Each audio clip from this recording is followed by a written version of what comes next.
Days away, our own NFL draft expert, Mel Kiper Jr., released his final big board this morning. Kiper has Fernando Mendoza, of course, going number 1, or the best player in the draft, if you will. Jeremiyah Love and Arvell Reese as his top 3 prospects. Again, the draft begins on Thursday from Pittsburgh. Peter Schrager joins us now. A lot of big boards, a lot of mock drafts. I've seen you making some noise, too, with some of your predictions. Who's the most intriguing player in this draft? I think you saw in that opening montage. Jordan Tyson, to me, is the most intriguing player in this NFL draft. Premier position, wide receiver, and a premier player. The issue, or the red flag, has been an unfortunate circumstance of injuries. However, none of his injuries are tied to each other. He had an ACL, his first big injury. He had a collarbone, his second big injury. Then he had a hamstring. Now, I understand no one likes seeing 3 separate major injuries in a college football career. It's usually not a great sign for a player's pro career. But Tyson, when healthy, was the best wide receiver in this draft class and arguably the most dynamic offensive player in college football. He also saved his biggest moments for the biggest games for Arizona State over the last 2 years. I look at this draft, which is very strong at some non-value positions. By that, I mean a running back where free agent running backs don't get paid, an inside linebacker in Sonny Styles where that doesn't usually get paid, and a safety in Caleb Downs where safeties usually don't get paid. And I say, okay, those are non-premier positions. Jordan Tyson plays wide receiver. Alec Pierce, a free agent wide receiver from the Indianapolis Colts, made $27 million this year in free agency. Kenneth Walker, the Super Bowl MVP, made $14 million. All this is to say, premier position, premier player, which team has the gumption to say, you know what, we know there's some injury history, we're going to put our name on it. And I think it can go as high as number 5 to the New York Giants. I genuinely feel that. And if not 5 to the Giants, I look at teams like the Commanders at 7, the Saints at 8, the Chiefs at 9, and the Giants again at 10, all very in play for Jordan Tyson, a player that some GMs say, not my guy, I'll stay away. Aren't there enough receivers in this draft? And I realize, Peter, and I've heard you talk about this all week, a lot of B-plus players, depth, but not stars at the top of it. Aren't there enough receivers in this draft that you can minimize risk? You can still get the 2nd, 3rd, 4th, 5th best wide receiver in this draft on that board and be pretty happy where you are without having to take on the injury risk, because that's a lot of injury history to take on. Played 4 years in college, played 17 games. That is not a huge sample size. And he missed it with real injuries. Those are real injuries. I would say this, the Carnell Tate, Jordan Tyson conversation, that's a real one. Tate, not a Blazer, but unbelievable and a true performer. It's never number 1 at Ohio State. And that's because Jeremiah Smith was on the other side. Jordan Tyson has all those qualities of, like, he could potentially be one of the top guys. Mekhi Lemon won the Biletnikoff, tough as nails compared to Amon-Ra St. Brown. He's 5'11". Tyson has the build, the tape, and the actual production. It's just the injury history. So to your point, yes, you can take another wide receiver, but if he does stay healthy, and that was just coincidence or it was just unfortunate luck that he had those 3 separate injuries, you might be kicking yourself that you took someone else over him who has a total package. But the Giants have had injury issues on the offensive side of the ball. They also need some big help, especially after the Dexter Lawrence trade. Yeah, that's what I'm saying. Like, you want to really risk that again. For you, most intriguing player. Jeremiyah Love, for a lot of reasons. One, the talent alone. But we have entered this space and time where the league has said, even though there's a bounce back the last few years, the league has said, we don't know if there's that value. And I'm like, people use the word weapon because he seems to be as good a receiver as you can find at that position and as good as some receivers. Speaking of, we just talked about with the receivers being B+. Jordan Love, if you're a franchise like the Arizona Cardinals, and it's not just strategic decision you're making in the draft, the Arizona Cardinals have just been flat. What have they been since the retirement of a Hall of Fame to be wide receiver? Fitzgerald, you're going all the way back. Okay, but I'm just saying it's been, and when you, by the way, because Larry's still around town and at games, at things publicly in Arizona, you're thinking, oh my God, this franchise is just falling flat. We've taken a quarterback, now he's in Minnesota. They need something that is also an emotional connection. First of all, you're getting a great player. So it's not like we're sacrificing that. Great player. We can agree on that. Right, Peter? Yeah, I mean, you're getting a great player, and you're getting somebody who can be the face, the heart, and soul of your franchise, and you're on the board. You're right there.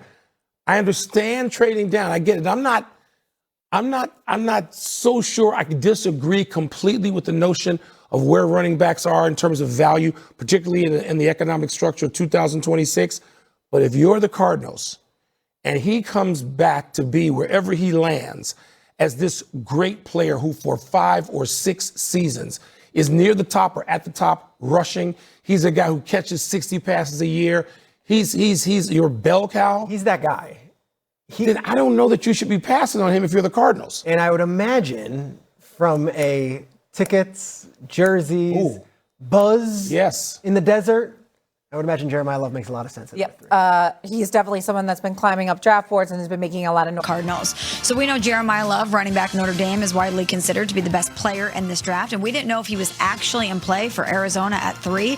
Adam says option 1, if they can deal the pick, they will, but there is a real likelihood that Jeremiah Love could go number 3 overall to the Arizona Cardinals, with Adam emphasizing that they need some excitement and some hope around that franchise. They've been devoid of that for a long time. So that would be very interesting if Arizona actually used that pick on Jeremiah Love. Yeah, I totally agree. I don't understand that pick at all for Arizona. It's not a knock on Love. Let's keep the name out.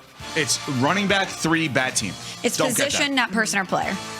It's position and team. Let me just add that too, Yes. right? This is not... Because we wouldn't react this way if it was the Titans.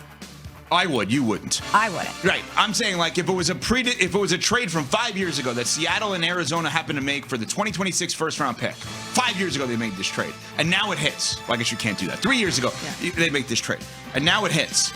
Okay, well, if Seattle has a number 3 pick in the draft as the Super Bowl champs that just lost Kenneth Walker, Super Bowl MVP to Kansas City, and they want to take Love, fine. That's totally different. I just don't like the idea of a running back 3 overall to a bad team. Forget Love by name and forget the Cardinals by name. Bad team, running back. Courtney, pick number 2. With the second pick in the Adam Schefter Draft Week Edition draft, I'm going with what he said about the Los Angeles Rams. That if they had the 29th pick, Ty Simpson would very much be in the conversation. Obviously, they do not. But you think about the successor potentially to Matthew Stafford, how much longer he's going to play. We know that he announced his return for the 2026 season earlier this year. But what Schefter said about Simpson here and where he's going to be drafted is ultimately what my biggest takeaway, because he's not saying that he's not in the mix at 13, but that certainly feels a little bit high, that may end up actually being an edge rusher for the Los Angeles Rams, a team that drafted Jared Verse, a team that has several edge rushers that they are in line to pay, but can they pay everybody? Can they pay the $40 million range for Braden Fisk, for Jared Verse, for multiple guys? I think that remains to be seen. So I'm very curious about how they handle number 13, knowing that the top 4 edge rushers very likely at that point off the board. Do they stay there? Do they go receiver because they need to get Matthew Stafford another weapon? I am very curious about how the Los Angeles Rams could end up kind of sparking maybe a second half of the first round run, even though they're at 13. But like middle of the draft, ignite something there in the middle of the draft. I think would be very intriguing that they could be the team to watch. That was definitely going to be my pick. Great pick by you, because Thank you. He flat out said Ty Simpson 13. I know. And by the way, I would put it at like 5%. He didn't say 0% Ty Simpson 13. In other words, let's just say for argument's sake, the Rams said the Rams did what Adam said, which is at some point Young and Verse, they're 2 young defensive end edge rushers. You can't pay both of them. I mean, would somebody give you a first-round pick for one of these guys? I don't know. Maybe one of the guys and a second-round pick for a first. Could they still get another first-round pick here? Could they still take Ty Simpson? I thought that was very interesting. And I find it interesting that they're in the mix for a wide receiver. Yeah. Considering Puka is there, Devontae Adams is there, but Devontae Adams is obviously not long-term, and Puka, understandably, has some struggles right now in his life that he is working towards combating, which kudos to him for going to rehab and trying to combat that in his life. But maybe the Rams don't trust that Stafford is actually going to have consistent weapons around him, despite how good both those players are. That's why I think the Rams are fascinating. And you talk about the second half of the draft, 11 through 31. Adam talked about the offensive linemen on his podcast. He said there could be as many as 10 offensive linemen in the first round of the draft, and maybe even in that range. Yeah. Which is fascinating. All right, so you took my pick, so I'm going third here, so I have to pick something else. I'm going to pick, along the same lines with Ty Simpson, the Steelers. Adam kind of downplayed the idea that Mike McCarthy and Ty Simpson hit it off. I don't get that. If Mike McCarthy and Ty Simpson hit it off, wouldn't that be of interest to the Steelers? Of like, hey, if we watch the tape and the tape looks like what we want it to look like, and Mike McCarthy feels this young man is moldable, coachable, and has talent, I don't know, that feels significant, and then they shouldn't factor in where the draft is. But the pop that they would get for a first-round quarterback in Pittsburgh would be enormous. You should not care about that at all, but it would be pretty juicy. Steelers, Ty Simpson, I guess not off the board at 21. I don't get why we would downplay McCarthy loving this guy. That seems pretty important if the coach loves the quarterback. Just saying. For Adam to mention it was significant to me that they hit it off at the Combine.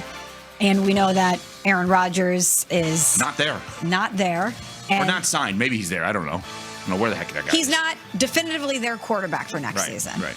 And, Mike McCarthy's obviously the quarterback guy. You bring him in there to find your quarterback of the future and extract the best out of him. And the fact that they hit it off at the Combine and Adam slipped that in, that was interesting to me. Well, the conversation around Ty Simpson seems to be this moving target because, bringing it back to the Rams really quick, he said he's not saying he's not in the mix at 13. Right. So he could be drafted as high as 13, but I keep thinking back to every draft that Mel Kiper has put out so far has Ty Simpson going nowhere near 13 and nowhere near 21 to the Steelers. But now Schefter's kind of sneaking in this dropping the nugget about Mike McCarthy and Ty Simpson and their relationship and the fact that they seem to have already gotten off to a good start. Maybe 21 isn't too high for him. Vegas East, your pick. That's a good one, Evan. That's the one I was going to go with if you didn't go with that. Which one? The Ty Simpson. Well, give your explanation as to why, because I want to hear that. Just like, because again, Adam comes on our show every week, and we're so thankful for it, and those little nuggets that he just drops there, and it's just like, wait, I know you're just saying it in the middle of that, but this is huge. Yeah. Like, you saying that they got along very well as we're sitting here waiting to see, will Aaron Rodgers show up on Thursday night? Will it be this, like, grand reveal, like, I'm coming back type thing, right? Like, let me steal the show. That to me was fascinating. But I actually want to go, I think, to the second question, the small question you asked him about trades, and where Adam kind of felt like we're not going to see as many, like, as trades as potentially that, like, was it Brett Veach, the Chiefs GM, saying that we're going to see all these trades, where it felt like, it might be tempered to maybe what we had last year. Yeah. Let's also note, by the way, the maybe less trades on draft night. We have 6 teams that have multiple first-round picks in this year's draft. Yes. So we've already seen a ton of trades, and then, like, what a team does at 5, that's the Giants, but I'm going to bring up that was my example. What a team does with their first pick impacts the second pick in some ways, right? Like, he was talking on the podcast about Tyson, the wide receiver out of Arizona State, and how much the Giants really liked this guy. Well, it's also not off the board the Giants take him with their first pick. And then obviously their second pick would go to a different position. And as Nuno has pointed out, if you do take the wide receiver ahead of where most people think you would take him, well, that would impact the rest of the draft and who could trade up and who wouldn't trade up.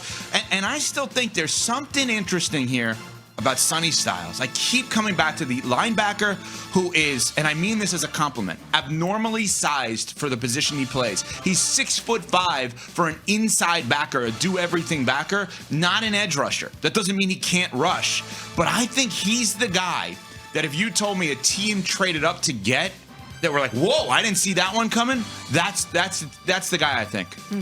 That's the guy. Unless you're willing to say the Arizona Cardinals would they go really far down the draft trying to double down for next year's draft? In other words, would they go? It wouldn't be a bad strategy. Yeah, would they go in the teens or even the 20s if they were to get next year's first from a team. To have so much ammo in a year to participate in what people believe is one of the best QB classes ever. Well, would that preclude them from drafting Ty Simpson this year? Yes, so that would be my thought, Courtney. Is like, I'm making this up here. Let's use the Cowboys, right? Let's use the Cowboys with either one of their picks to trade up to Arizona. And they have a pick next year, right? I mean, they have multiple picks next year, if I'm not mistaken. Or at least in multiple rounds. Like, I could see them trading down maybe further, whatever the word is, than you would think if it means getting extra ammo for next year and then not drafting Ty Simpson this year. Well, unless they get him at 34. Not that Yeah, we that does- not